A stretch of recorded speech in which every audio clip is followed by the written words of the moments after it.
திமுக முன்னாள் அமைச்சர் பொன்முடிக்கு எதிராக பிடிவாரண்ட் என்று சென்னை ஜார்ஜ் டவுன் நீதிமன்றம் உத்தரவு பிறப்பித்துள்ளது. பொன்முடியை செப்டம்பர் 2ஆம் தேதிக்குள் கைது செய்து ஆஜர்படுத்த காவல்துறைக்கு உத்தரவு பிறப்பித்துள்ளதை முக்கிய செய்தியாக பார்த்து வருகிறோம். இதுகுறித்த கூடுதல் விவரங்களுடன் செய்தியாளர் கிருஷ்ணமூர்த்தி இணைப்பில் உள்ளார். கிருஷ்ணமூர்த்தி, வணக்கம். பொன்முடிக்கு எதிராக பிடி வாரண்ட் பிறப்பிக்கப்பட்டுள்ளது, கூடுதல் விவரங்கள். வணக்கம்.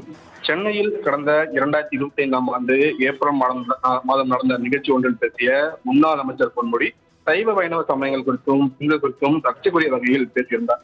வெறுப்பு பேச்சு பேசிய முன்னாள் அமைச்சர் பொன்முடிக்கு எதிரான இந்த புகாரை விசாரித்து மத ரீதியாக வெறுப்புணர்வை ஏற்படுத்துதல், மத உணர்வுகளை புண்படுத்துதல் ஆகிய பிரிவுகளின் கீழ் பொன்முடியை தண்டிக்க வேண்டும் என சென்னை மாநகராட்சி கவுன்சிலர் உமா ஆனந்தன் தனிநபர் புகார் மனுவை தாக்கல் செய்திருந்தார். இந்த வழக்கை விசாரணைக்கு எடுத்து ஜார்ஜ் டவுன் நீதிமன்றம் பிறப்பித்த உத்தரவை ரத்து செய்ய கோரி பொன்முடி தரப்பில் தாக்கல் செய்யப்பட்ட மனுவை ஏற்கனவே சென்னை உயர்நீதிமன்றம் தள்ளுபடி செய்து கடந்த ஜூலை 2ஆம் தேதி உத்தரவிட்டிருந்தது. இந்நிலையில் பொன்முடி மீதான வழக்கு ஜார்ஜ் டவுன் நீதிமன்றத்தில் நீதிபதி சவுந்தரபாண்டியன் முன்பு விசாரணைக்கு வந்தது. அப்போது நேரில் ஆஜராவதற்கு விலக்களிக்க கோரி பொன்முடி தரப்பில் மனு ஒன்று தாக்கல் செய்யப்பட்டது. இந்த மனுவை ஏற்க மறுத்த நீதிபதி சவுந்தரபாண்டியன் இந்த மனுவை தள்ளுபடி செய்து உத்தரவிட்டார். மேலும் பொன்முடியை வருகிற செப்டம்பர் 2ஆம் தேதிக்குள் கைது செய்து ஆஜர்படுத்தும்படி காவல்துறைக்கு உத்தரவிட்ட நீதிபதி வழக்கின் விசாரணையை செப்டம்பர் 2ஆம் தேதிக்கு தள்ளி வைத்திருக்கிறார். அஸ்வினி, திமுக முன்னாள் அமைச்சர் பொன்முடிக்கு எதிராக பிடிவாரண்ட் என்று சென்னை ஜார்ஜ் டவுன் நீதிமன்றம் உத்தரவு பிறப்பித்துள்ளது.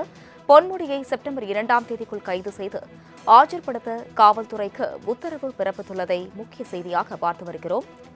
இதுகுறித்த கூடுதல் விவரங்களுடன் செய்தியாளர் கிருஷ்ணமூர்த்தி இணைப்பில் உள்ளார்.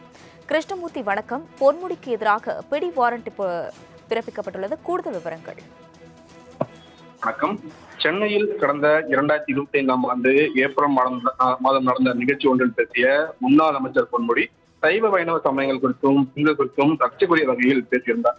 வெறுப்பு பேச்சு பேசிய முன்னாள் அமைச்சர் பொன்முடிக்கு எதிரான இந்த புகாரை விசாரித்து மத ரீதியாக வெறுப்புணர்வை ஏற்படுத்துதல், மத உணர்வுகளை புண்படுத்துதல் ஆகிய பிரிவுகளின் கீழ் பொன்முடியை தண்டிக்க வேண்டும் என சென்னை மாநகராட்சி கவுன்சிலர் உமா ஆனந்தன் தனிநபர் புகார் மனுவை தாக்கல் செய்திருந்தார்.